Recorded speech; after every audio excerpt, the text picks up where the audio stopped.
Paul, what did you write? The sins, the chains, the sorrow, the tragedy, and the story. We breaking shackles, we fixing discords, coast to coast, overseas, in the pain, above the rim, oh we suffer, but didn't stop there. Pero bakit kasalanan ko? Parang kasalanan ko. We're timing in, we're on the switch, we in the hymn house, the real Jeezy, the Saints gang, rhyming, dancing, praising, singing, no breaks, no limits, he is calling. We on the stage, off live, flashing lights, camera, action, fighting bad guys, loving bad guys, on the runway, doing his way, taking off from the cross line, we in spirit on bars. Here we go! Speaking of bars, word for today, are we loving thy neighbors now? We're saints, messy saints. Believe that.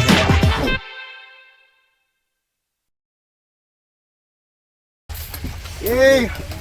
Welcome P. Scarborough! Yay! Can you say P. Scarborough? P. Scarborough! Yan, welcome to the happiest place outdoors. Outdoors tayo ngayon. Welcome to the happiest place on earth. And tayo naman kayo, brothers and sisters, para we will start our praise and worship. So, if I could request everyone to stand up. So tayo kayo, tapos sabihin nyo sa katabing nyo na sumakses na kayo. Sumakses na kayo. Sumakses na kayo. Kahit half of the year pa lang, diba, nakaka 6 months na tayo, halfway na tayo through the year, sumakses na kayo, basta step by the step kayo with the Lord. So, step by step lang with the Lord, sasuccess tayo lahat. So, with this every step, we have our Lord with us. There's only one way. We have to go one way. Maraming direksyon kung saan tayo tutungo, but if we focus ourselves in Jesus, everything will fall into place according to His plan. Amen? Amen. So let's sing our gathering song, One Way Jesus. Ready guys?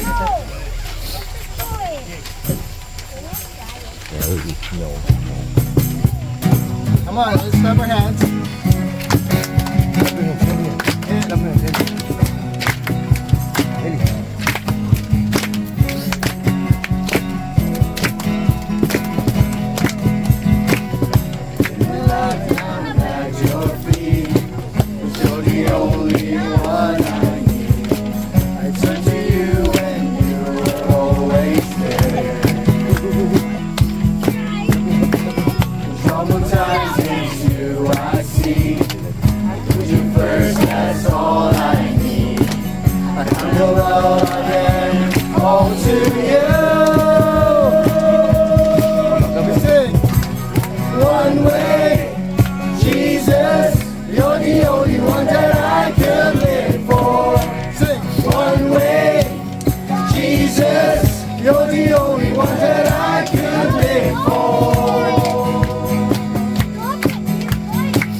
Not by sight for you. Living all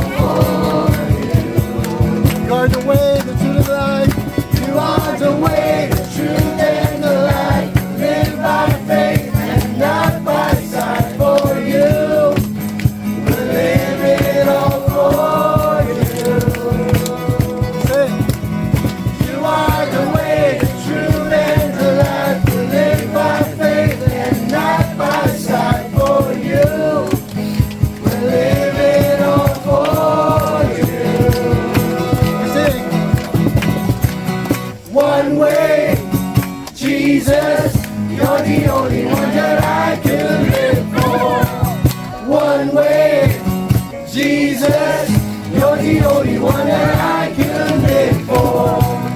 One way, Jesus, you're the only one that I can live for. One way, Jesus, you're the only one that I can live for. Amen.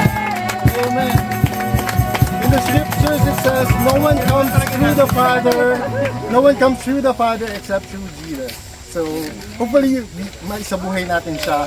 There's only one God, and we praise Him, and we honor Jesus.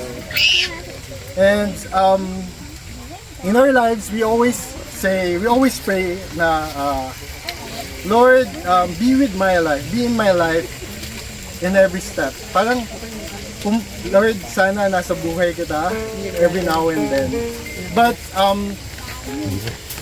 there was a homily na napakinggan ko maybe few weeks ago. Sinabi ni Father na, maybe we should also think it the other way around. Like, it's not God in our lives, but God's life. Us in God's life. Parang sinabi niya na, yes, because our God is a living God. And His life is bigger, grander, and more powerful. And kaya yung buhay natin para sa Kanya, hindi baliktad. Don't get me wrong, pero yun yung parang hiwaga nun. Parang there's a mystery of why we want our lives to be built upon God. Kasi siya yung in control, it's not us. Hindi naman yung buhay natin may control tayo na si God ang, alam mo yun, pupunta para sa atin. But if you want to be with God, we offer our life to Him. We build our life in His love. And how do we do that? By, giving love, God's love, sharing God's love to His people. And that way we would glorify Him more. We could praise our God. And today, let's think about how we want to build ourselves to God's teachings and God's ways. Let's pray together. In the name of the Father, and the Son, and the Holy Spirit. Father God, we praise You above all. We praise You because You are our living God. You are alive. And You've given us Your Son, Jesus Christ, so we could follow Him, follow His steps. Because no one comes through You except through Jesus. I don't have any control in my life. You have the grand scheme. You have the design. I'm just gonna follow where You want me to be. And I want to praise You. I praise You all my life, so I can honor Your greatness and I can glorify You. Lord, we want to build our life. Amen.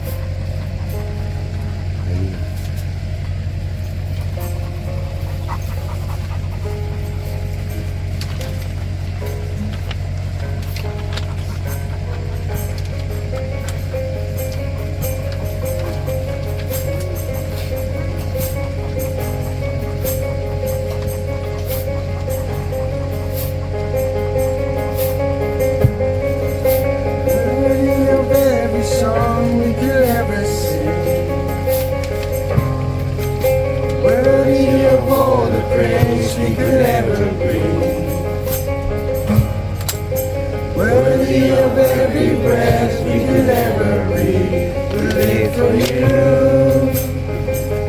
only for You. Jesus, the name above every other name. Jesus, the only one who could ever save. Worthy of every breath we could ever breathe, we live for You, we live for You.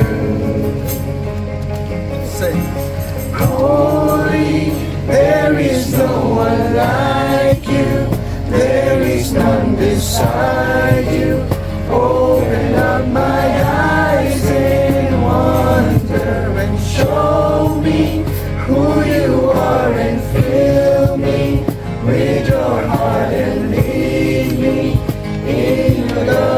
those around me.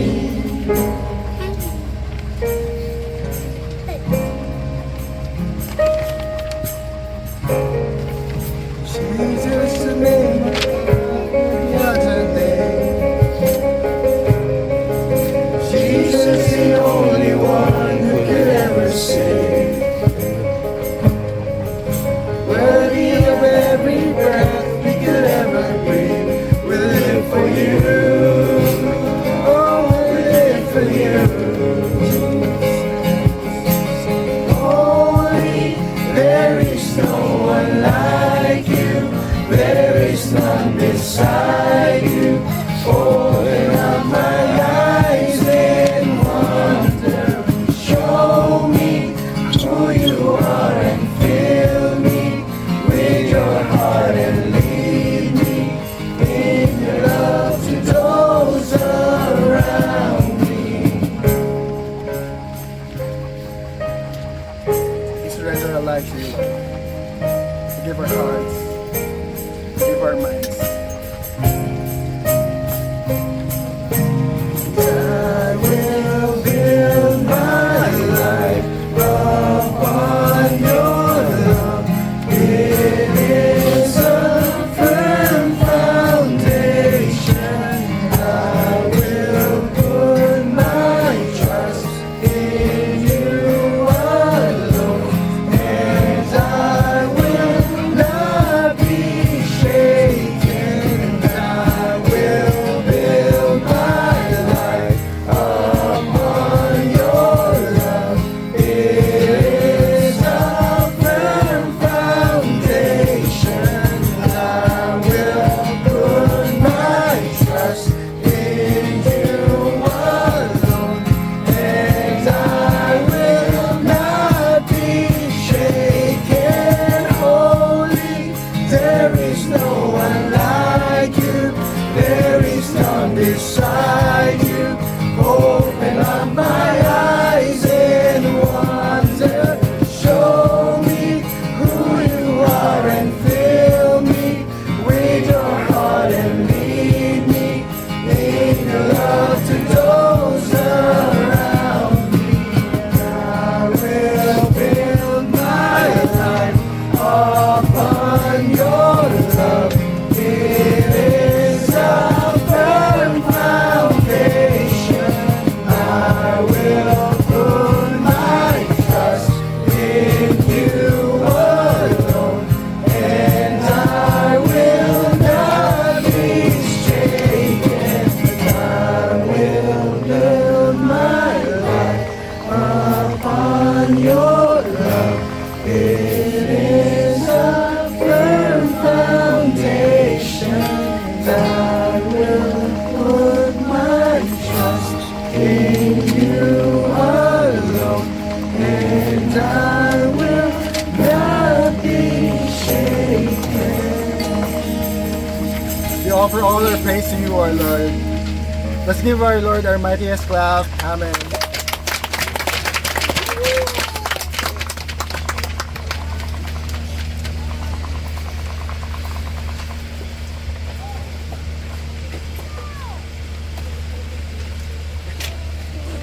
So let's welcome our first speaker, Sis Aled.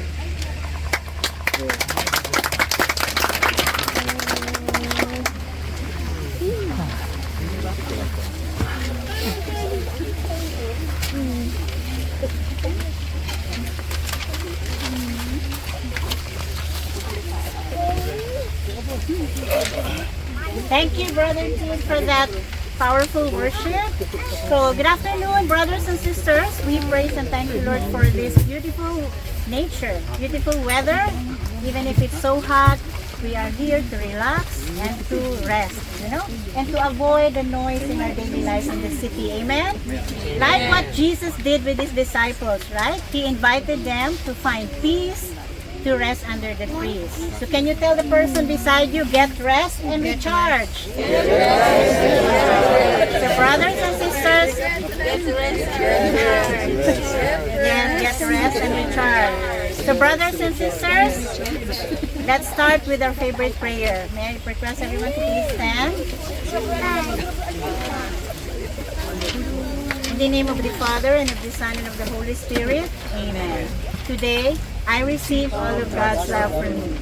Today, I open myself to the unbounded, limitless, overflowing abundance of God's universe. Today, I open myself to God's blessings, healing, and miracles. Today, I open myself to God's word so that I become more like Jesus every day.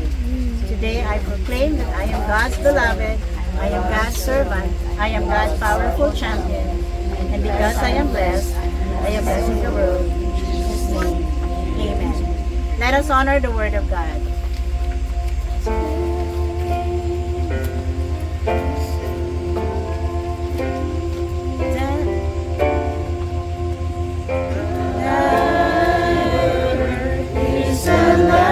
Unto my feet and a light unto my path. So brothers and sisters, we are now in talk 2 of the series Messy Saints, entitled Proud About Sin. Proud about sin because we brainwash ourselves to make our sin acceptable, and later on admirable to the point that we are proud of it. And the key message of this talk is the owner is in the house. Can you say it again? The owner is in the house. So last feast, we said that 1 Corinthians tackled the 5 troubles in the Corinth church. Do you still remember the first problem? The first problem is division, which is about pride. Paul's solution was powerful because ano yung message ng last talk? Go back to the cross. Follow me in the rapish. Today, we will unpack the second trouble, which is all about sexual sin and pride. Just like the Corinthians did, but Paul told them, if one sins sexually, one sins against one body. Sabi niya, your body is the temple of the Holy Spirit, who is in you, whom you have received from God. You are not your own. Therefore, we should honor your God with your body. So brothers and sisters, let's read Corinthians 5, verses 1 to 5 and 13. Paul says, it is actually reported that there is sexual immorality among you, and of a kind that is not found even among pagans. For a man is living with his father's wife, and you are arrogant. Should you not rather have mourned, so that he who has done this would have been removed from among you? For though absent in body, I am present in spirit. As if present, I have already pronounced judgment in the name of the Lord Jesus on the man who has done such thing. When you are assembled and my spirit is present, with the power of the Lord Jesus, you are to hand this man over to Satan for the destruction of the flesh, so that his spirit may be saved in the day of the Lord. Drive out the wicked person from among you. Brothers and sisters, looks like Paul was really mad, right? What do you feel about the passage? Ang harsh, di ba? Parang isinusukan niya yung nagkasala na ito. Siguro yung nagkasala nito isang leader. Right? So Paul confronts the church for tolerating a man having sexual relations with his stepmom. Diba this is an act na kahit mga pagans would find it shocking?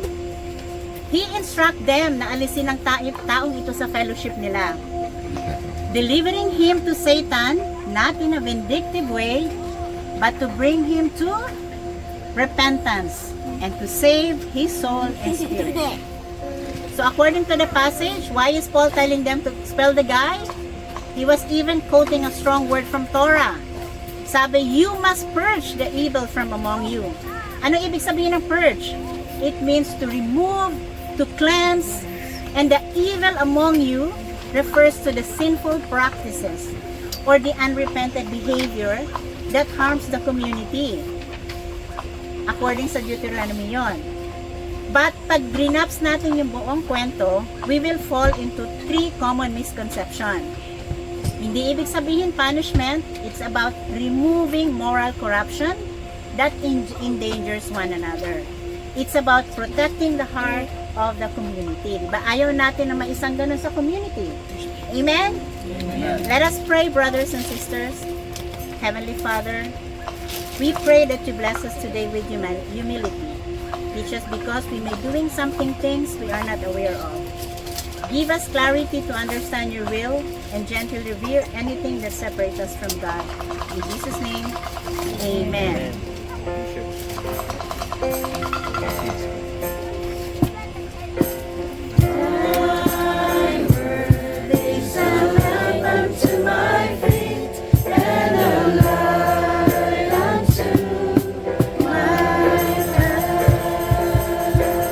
Have a seat for brothers and sisters.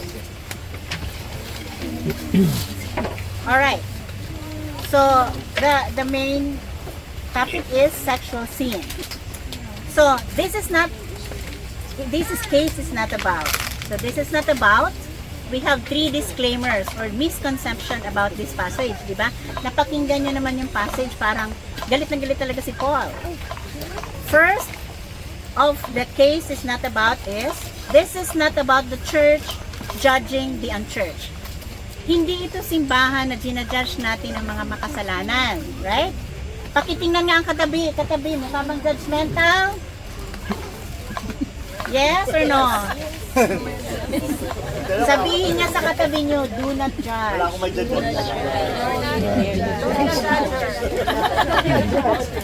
Di ba dapat ang church sabi welcoming? Di ba dapat ang church forgiving?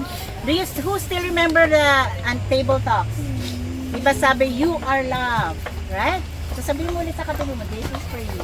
This is for you. So like what is happening right now, mga kapatid, we have a church that probably it's not the church's decision, but the members will judge people outside, like yung mga makasalanan, yung mga immoral. We should welcome everyone, di ba? Simply, you cannot reject a person who did not know Christ yet.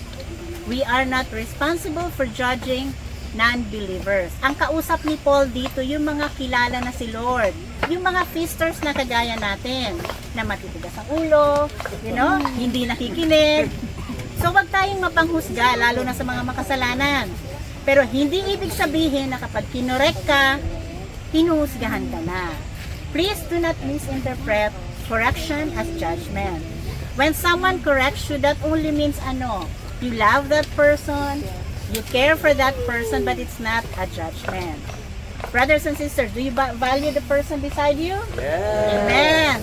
So some people misread Paul's message as a call for the church to condemn the immorality of the world. But this is wrong.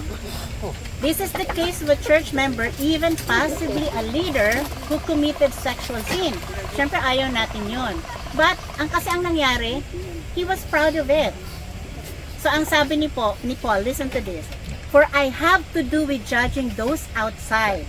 It is not those who are inside that you are to judge. God will judge those outside. He is addressing yung serious case na nangyayari dun sa church. Specifically, sexual immorality. That the church was tolerating. Huwag tayong mapanghusga sa mga hindi nagsisimba, sa mga di nagpupunta sa feast. Sabi nga in a youth survey daw, tinanong ng mga kabataan, bakit kayo hindi pumupunta sa feast? Alam mo kung anong reason at anong sagot nila? Ask me what? What? Christians are self-righteous. Do you agree? Yes. Bakit? Because sometimes we believe we are more superior than others. Mataas ang pride natin. Yes? And judgmental tayo. Dito ba? Okay, so ulit. Ang first disclaimer is, this is not about the church judging the unchurched. Second disclaimer, this is not about judging any church member who sins. Sino ang mga makasalanan dito? Titingnan ko hindi nagtaas. Pakitingnan ng katabi nyo, nagkasala na ba yan? Of course! Sino wena, nagtaas ng kamay eh. So, hindi tayo perfect. We're just human, right? Everyone including the Pope, cardinals, bishop, priest, every leader, preacher, everyone is a sinner. Hindi tayo basta tao lamang, kundi anak tayo ng Diyos. Take note, every time we sin, we miss the mark. Anong sabi? For the for a righteous man may fall 7 times. Yung mga banal nagkakasala pa ng 7 beses. So ano tinitingnan ni Paul dito? Yung kasalanan, yung pagmamayabang sa kasalanan. Yung arrogante ka pa sa kasalanan mo. Minsan, di ba, minsan kaka-confess lang natin, iniisip mo na naman, ginagawa mo na naman yung kasalanan mo. Minsan, kakalabas mo pa lang ng simbahan, nagkakasala ka na naman. So, minsan naiisip mo, kunyari may isang parish lang may isang pari lang sa parish nyo. Kukumpisal ka every now and then. Parang gusto mo lang sabihin, as usual, Father, as usual, ayun ang sins ko. But the good thing is, we Christians, we always repent. Amen? Amen. When was the last time you go to confession? Wow. So we Christian, we should go to confession at least once a year. Dito mahirap. I admit, I always go on a holy, during Holy Week. Yun talaga ang pinaka gusto kong pumunta. Remember, there is repentance and there is a chance for atonement and grace for confession. Alright? So, wag tayong magja-judge sa mga church member natin na nagkakasala. That's the second one. And the last one, the third disclaimer, this is not judging sexual sin as the most evil sin. Right? Akala natin ang sexual sin, yun ang pinaka-worst. Most people, especially sa religious settings, right? Sabi nila, yun ang unforgivable sins. Pero, sabi ni Paul, he doesn't elevate sexual immorality above every sin. Sabi sa Corinthians 5, verses 11, "But now I am writing to you not to associate anyone who bears the name of brothers or sisters who is sexually immoral, greedy, drunkard, idolater, reviler," yung mga mapanlait, yung mga robbers. We cannot compare our sins like mamamatay tao ka, ako magnanakaw, at ikaw nagnakaw ka lang ng bond paper sa office mo. Walang level ang sins. Wala sa laki at liit ng kasalanan. Ang ibig sabihin is, nagkasala ka. All sins separate us from God. Right? Sabi nga nung pare, I've heard thousands of confession. Ang sabi ang box office daw is, masturbation, sexual fantasies, pornography, premarital sex, chismisology, lying, stealing. Yes, that's part. But that's also sin. But nobody talks about the sin of omission. Sabihin nyo nga, sin of omission. Sin of omission. Ano ito? Ito yung mga kasalanan ng pagpapabaya. Yung kabiguan na gawin ng tama, na alam mo na pero hindi mo magawa. Like what? These are the sins when you do not help your neighbor even in a simple way. May mga pangangailangan ng mga tao, right? That we forget to do. And if this happens when we fail to do what is right, even if we do not commit a sinful act directly. So take note, brothers and sisters, Jesus never gave us permission to choose which sins are worse. Pare-pareho. He simply calls us to love, forgive, and to help restore others gently. Walang judgmental, okay? May we never forget that we are not the judges. And who is the judge? God is. So can I hear amen? Amen. So brothers and sisters, what is the specific case about? Ask me what? Brother Jerome will continue to talk about it. Thank you. Parang nabigla mo ako dun. Good afternoon, brothers and sisters. Are you enjoying yourself? Yes! Yan, sarap no, kaso mainit. Saya-saya. No, saya-saya. Yeah, so I'm here to continue the talk. So Sister Elet gave us what the talk is not about. Diba? Natatandaan niyo yung sinabi niya, there are 3 points. Ngayon, I'm gonna give 3 points of what this talk is all about. Some of the things will be repeated kasi this is repetitive lang naman siya. So, but I'm gonna give some examples for this. And bear with me kasi mahaba, mga 3 hours. Pwede na siguro. Sakto naman yung food natin, mga 3 hours. Masyadong maiksi. Yeah, and the talk is deep. I was actually asking if there would be like kids that already understands what sexual maturity is. Buti na lang is wala. Kasi there are some harsh words, deep, mature words. So bear with me, okay? So what this talk is about, number one, this is about a very grave sin of unrepentant member. Before I go on, this talk is about a letter of Saint Paul to the Corinthians. And do you know who the Corinthians are? They are the people from Corinth, part of Greece. They were already evangelized. May mga leaders na tayo doon. But, ang difference sila, hindi sila kasama doon sa mga naglakbay sa desert. So, they were just evangelized kung nasan sila. So, that's the difference. They're not part of the Jews and the people who went into Exodus. And we have, yung letter na to is specifically for the leaders of the church. Go. Okay, according to Paul, this sin of a Corinth priest, ito na yung signature, sleeping with his stepmother was something really grave. Kasi even pagans do it, but even Romans think that it is incest. And incest is a really grave sin. We know that, right? Ang problema, di ba ang title natin is Unrepentant Member? Ang problema, unrepentant pa siya. He is still arrogant about it. Arrogant pa siya, pinagmamayabang pa niya. Mamaya, sasabihin ko sa inyo kung bakit mayabang pa siya. Pero, nangyayari naman talaga, di ba? Yung, anong Tagalog yan? Yung pangangalong niya? Adultery. Pangangaliwa, adultery. Masyado matagalog, malalim.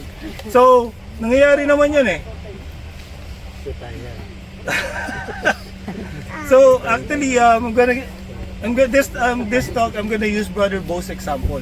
Kasi wala, awa ng Diyos. Salamat naman, wala naman ako kilala na adultery. So, sabi sa example ni Brother Bo, decades ago, when the feast was still a tiny community, right? There was a wife of a leader, of a preacher who came and called him. And nag-confide siya. Sabi niya, Brother Bo, I have a problem. My husband is having an affair. Remember what I said, he is a preacher of the feast. Right? So, ang ginawa ni Brother Bo, he called up the guy, talked to him, pinuntahan niya sa office, unannounced, and talked to the guy. Unannounced. He probably went in there, kinonfront niya. Tapos, the first thing he said was, your wife was having your wife said that you are having an affair. And the guy turned pale. Namutla siya, ganyan. But the good thing is, he didn't lie about it. The preacher admitted it. And it's a good thing. Oh, yung mga bata, mga nanay, mga magulang, tatay. So, hindi siya nagsinungaling, inadmit niya. So, it was going good. Inadmit na niya, di ba? The problem is, nagdahilan pa siya. And, ask me what? What? He blamed his wife. The first reason, sabi niya, Brother Bo, my wife has a problem too. She is a non-stop nagger. Sabi niya, sometimes he doesn't satisfy me. Salita siya ng salita, machine gun. So, who would want to go home with a kind of woman like that? Sabi niya. How can I not look elsewhere? Sinisipan niya asawa niya. Ginastify pa niya yung ginawa niya. Unrepentant, right? The second reason that he said, talaga naririnig ko. Siguro, naririnig niyo na rin to sa mga pogi problems to. Uy! Teka lang. Pogi problems to, sabi niya. Nakakating ko lang eh. Sabi niya. Sabi ng preacher. Namproblema agad ako ah. At Brother Bo, sabi niya, lalaki lang tayo. Pag ang palay na ang lumalapit sa manok, you know that, right? Alam niyo yung saying na yun? Kasabihan. Pag ang palay na lumalapit sa manok, anong ginagawa ng manok? Hindi pa ba tutukan ng manok? Mahirap tanggihan. Sabi niya, delikado tayong mga gwapo. Oo nga, kaya nga nagtatago. Delikado tayo mo. At parang yung mga ano, smile kayo. Ay, sinasabi ko mga gwapo. In denial. In denial. So, after niya sabihin to, nagpabiro niya sinabi, he chuckled, he laughed, but Brother Bo didn't. Because Brother Bo was serious. He knows that this was a serious problem. Tapos, ano sa tingin yung ginawa ni Brother Bo? Yeah, yes. Sinabi lang gwapo. He said, yung Brother Bo told him, step down from being a leader, from being a preacher, ask forgiveness and then repent. And then get counseling. Do you think he did? No. He didn't. He didn't preach anymore after that. I don't think he probably repented at the end, but he didn't preach and he stepped down as a preacher. Pero bitter ending din naman to. As per Brother Bo, bago mamatay yung lalaki, nagkabati naman sila. Ng asawa nila. They got back together. Bittersweet ending. So, before we go to the second point. So, the guy was unrepentant. That's why we have that title. So, this is what it is. One of the reason why it is the title, right? Unrepentant member. Sabi ni Saint Paul, ulitin ko yung sinabi ni Sis Alette. Just a sentence. You are to hand this man over to Satan for the destruction of the flesh, so that the spirit may be saved in the day of the Lord. Tinanong nito ni Sister Alette, sa tingin niyo ba kinukondemn natin yung nagkamali? Ganun ba ka-harsh ang church, ang LOJ, to condemn? Do we judge? No. We don't. Kasi, what St. Paul really wants was for him to be saved. Remember, this is a caution, brothers and sisters. We cannot interpret the Bible literally, word for word, as we see it, as we read it. There are we in our church we have Bible scholars that interprets and studies the Bible deeper and with a more broader sense for us to learn it more easily. But we don't interpret literally. Isipin nyo na lang, kung literal tayo, natatandaan nyo ba yun sa Book of Matthew? Sabi dun sa Book of Matthew, di ba? And if your right hand causes you to sin, cut it off and throw it away. Kung literal tayo, would you do that? No, right? Sabi sa Proverbs, ito pa yung inaano ni St. Paul, kaya gusto niya masave yung tao. Kasi sabi sa Proverbs 5, Proverbs 24, excuse me. Everybody falls, sins, get tempted. Oh, sorry. A righteous man falls 7 times and rises again. So we have that hope, we have that faithfulness that even if we sin, even if we fall down, whoever he is, repentant, he can go up back up. He can be forgiven. He can go back to the church. Ako, ang take ko dito, dun sa verse na to, handing someone to Satan could mean allowing a sinner to hit rock bottom so that he wakes up and repents. Ano ibig sabihin? Mga magulang, sino magulang? Ito, mga magulang.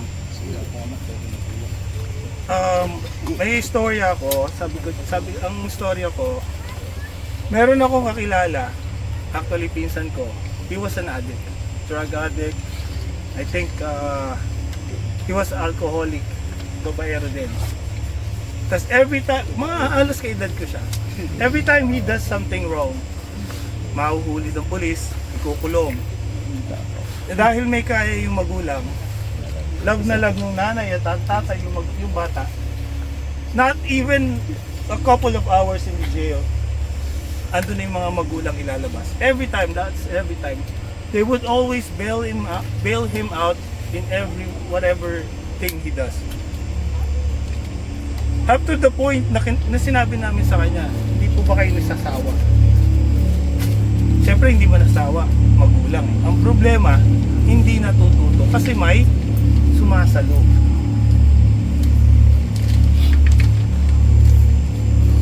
Noon sinabi ko sa kanila, in some situations, the best way is not to help at all.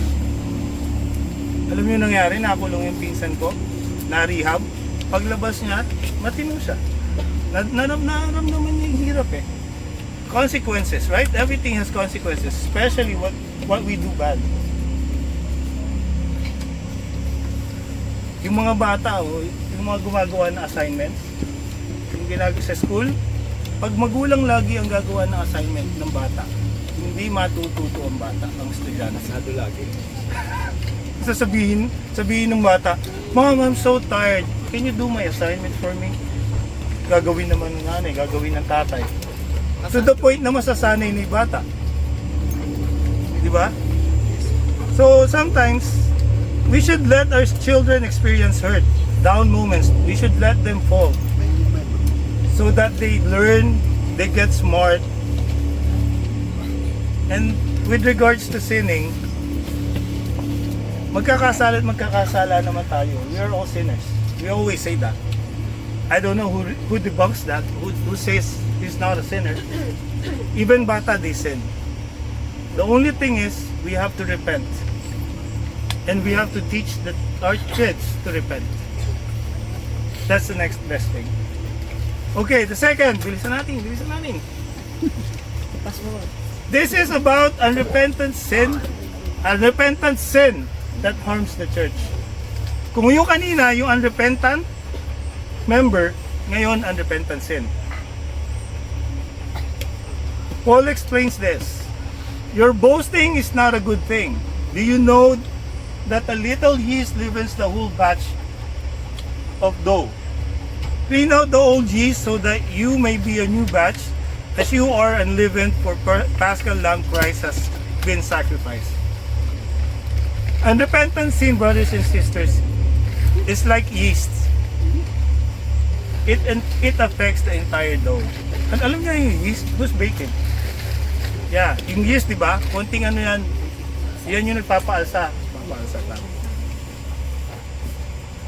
Yung alam niyo yung kasabihan na pag isinama mo yung isang bulok na kamatis sa isang kain na sariwang kamatis, mabubulok lahat. Right? So this is the same thing. Mga kapatid, huwag tayong masanay na hindi pagsisihan ng kasalanang nagawa natin. Dahil kung hindi, uulit-ulitin natin. Natanungin ko kayo, meron ba kayong favorite na kasalanan na ginagawa? Yeah. May favorite ba kayong kasalanan? Yeah. Yung alam nyong wrong, alam nyong sin, but Lying. yeah, ginagawa nyo pa rin, di ba? Lying. Tapos, yun, mga kapatid, and remember this too, in the Bible, sin was never a private affair. Pilipino talaga. Affair. Siguro sa mga bagong panahon ngayon sasabihin, hindi. Sabihin nyo, what I do with my personal life is none of your business. This is my life. Ganun yung panahon ngayon, di ba? Pero hindi. See, when you sin, it is everyone's business. Bakit? Kasi we are all spiritually connected. Hindi naman porket nagkasala ka sa ilang. Di ba? Every action, good or bad, ito, ang lalim nito actually. Every action, good and bad, is like a pebble dropped into the pond of space and time. Wow. Causing ripples far and wide. Blessing or cursing, affecting lives, impacting multiple generations, and shaping multiverses. So kahit na maliit na ginawa nyo, parang bato, hinulog nyo sa tubig, magre-ripple out. Lalakit at lalakit. So So let's go practical. For example lang ha. I became unfaithful to my wife. Patay. Example lang, uulitin ko. Example lang. Takot ka kasi. Ano yun? So, Ano yun? is it a personal thing? Ano ba yung kinokondisyon mo na ba ako? So yung sin ko, is it a personal thing? It is. Kasi ako na magsasabi sa inyo, sin is personal. Hindi pwedeng magkasala ako, sisisihin ko si Cord. Kasalanan ko yun. Even though tinulak ako ni Cord or whatever he said, sinunod ko siya, it was my idea. So sin is personal, but it is never private. Ano ibig sabihin? Pag nagkasala ako, hindi lang ako. If I cheat on Joan, hindi lang sarili ko yung sa sarili ko ako nagkasala. Nagkasala ako sa kanya, naapektuhan ko siya, naapektuhan ko si Kate, yung anak namin. Maapektuhan ko yung magiging pamilya ni Kate. Maapektuhan ko yung magiging pamilya ng anak ni Kate. It goes a long way. Hindi lang yun. Even people above us, mga kamag-anak natin, maapektuhan ko. So you get what I mean? Sin is personal, but it's never private. Kahit na anong secret, anong sa ang kasabihan? Kahit anong sikreto yan, eh, sisingaw din yan. Hindi nabubunyag. So ayan, Nabunyag na ngayon. so tatanungin ko kayo, ito lagi dapat natin tinatanong sa sarili natin. No. Do my actions today bring people closer to God or away from God? Yung bang ginagawa natin, imbes na makatulong tayong papalapit sa Diyos, na ilalayo ko ba natin yung tao? Depende. Yeah. Depende. Kaya nga, yun ang iiwanan kong tanong sa inyo sa number 2. Yeah. Depende. Kaya tumigil na ako magaling magtago. Yeah. Depende kasi it could be like since the person knows that na nagkakasala ka, magiging malapit siya sa Diyos kasi ipapipray ka niya. Yeah. Or the other way Or around. sasabihin niya sa'yo, especially if he's a friend or you're a friend. Kasi kung talagang kaibigan, I would tell him. Like, literally. I would tell him, mali yung ginagawa mo. You know. Bro, kagabi inaalok mo ako ng drink, di ba? Honestly, no offense. I really, kasi I know you look up to us. Yeah. That's why, I totally talikuran ko niyan. That's good. That's Yeah. good. Nalikuran pa Happy wala. for you. Okay, the third reason. Okay, the third reason. So this is about an unrepentant member, unrepentant sin. And the last one, this is about how your physical body is a borrowed temple. This is the deepest one. Kasi, sabi ni St. Paul, Corinthians 6:12, I have the right to do anything you say, but not everything is beneficial. I have the right to do anything, but I will not be mastered by anything. You say, food for the stomach, and stomach for the food, and God will destroy them both. Remember this, brothers and sisters.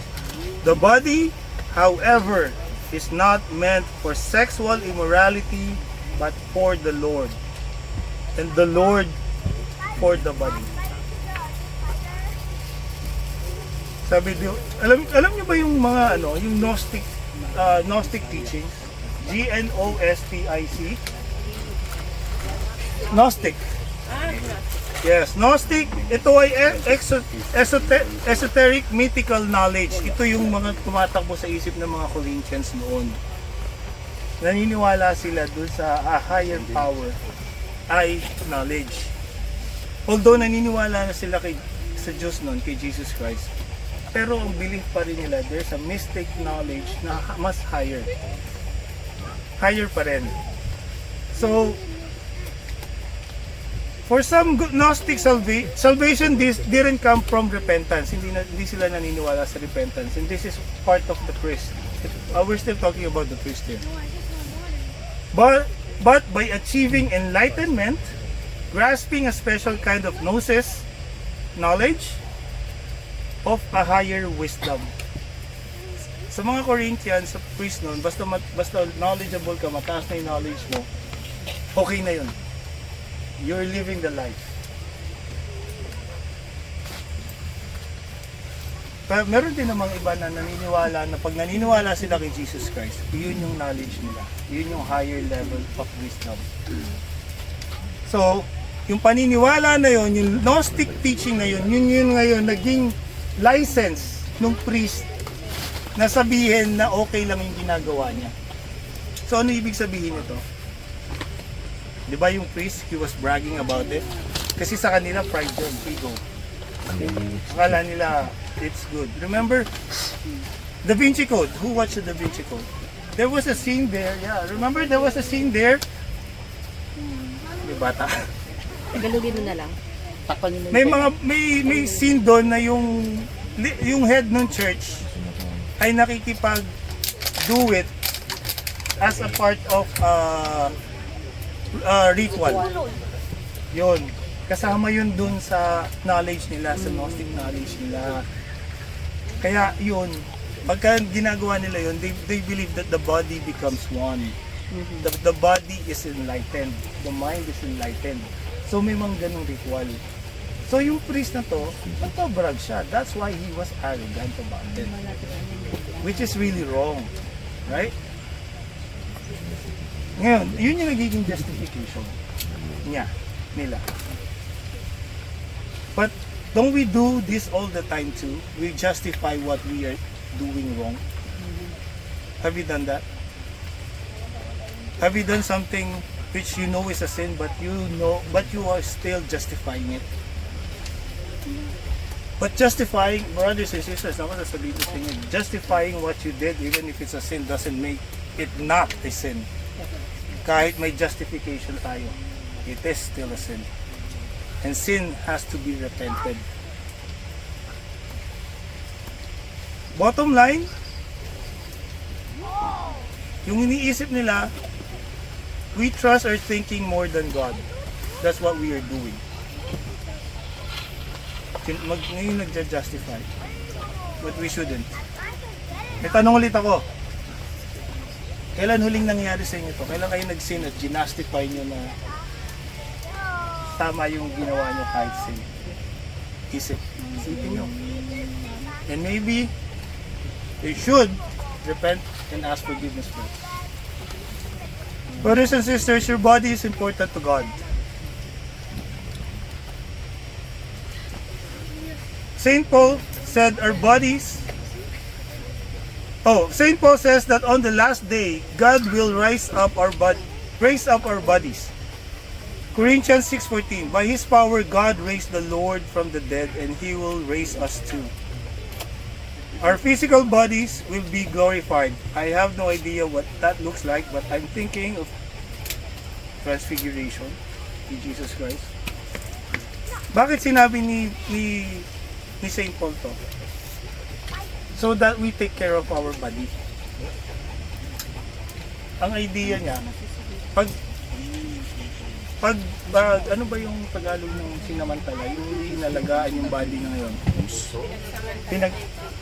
If you take for granted, if you take disadvantage of your body right now, but we as Christians, we do believe in resurrection, right? Pag inabuso natin yung katawan natin ngayon, pag ni-resurrect tayo, ang babalikan yung katawan na abuso. Right? So, yun yung ni St. Paul dun sa sentence na. Wow, init. So, dapat dinainom. Actually, pwede naman siguro. Pwede naman. Minum naman din sila Christ. Okay lang. Just Yeah, like, with very strong words. Justify. Di ba? Social drinking. Yeah. yeah. True. Okay, with very strong words, St. Paul said, flee from sexual immorality. All other sins a person commits are outside the body, but whoever sins sexually is against their own body. Do you know that your bodies are temples of the Holy Spirit? Yes. Who is in you, whom you have received from God? You are not your own. Hindi atin yan, sabi niya. You were bought at a price, therefore honor God with your bodies. What's the price that God gave for us? His only Son, Jesus Christ, right? So respect the body. Respect your body. It's a temple of the Holy Spirit. It says in the Bible. It says, St. Paul says it. Ang bango na ulam. You don't own your body. You are God's house. You are a long-term guest living in His holy temple by His gracious hospitality. Itatanong pala ako sa inyo. Ito, kasi di ba, temple of Holy Spirit tayo. House of God. Pag ba bumisita kayo sa bahay ng kaibigan nyo o kakilala nyo, kumari, dumaan kayo sa putik, may putik yung dalawang payo, papasok kayo sa bahay ng basta-basta. Why?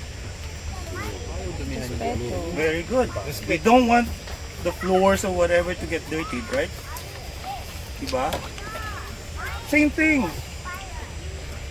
Kawawa naman yung maglilinis. Diba? Bisita na nga lang tayo. Same thing. Kasi our body is God's holy house. Pag hindi natin iginalang ang ating katawan, I don't think God will be happy living in us. Right? Sabi nga dito, my home is your home. He also gave us the key because we have some control over our body, soul, and spirit. But the hospitality doesn't mean that we can do anything we want. Because the owner is in the house. Who's the owner? God. That's the title. The owner is in the house. So please, brothers and sisters, take care of yourself, take care of your body, respect your body. Repent if you have sinned. Cleanse by repentance. Cleanse by sorry. Okay. And how do you clean your house? How do you clean your body anyways? Shower. That's the body. How you clean the inner of your body? Confession. Confession. Repentance. Confession. Alright. Brothers and sisters, can you stand up and join us?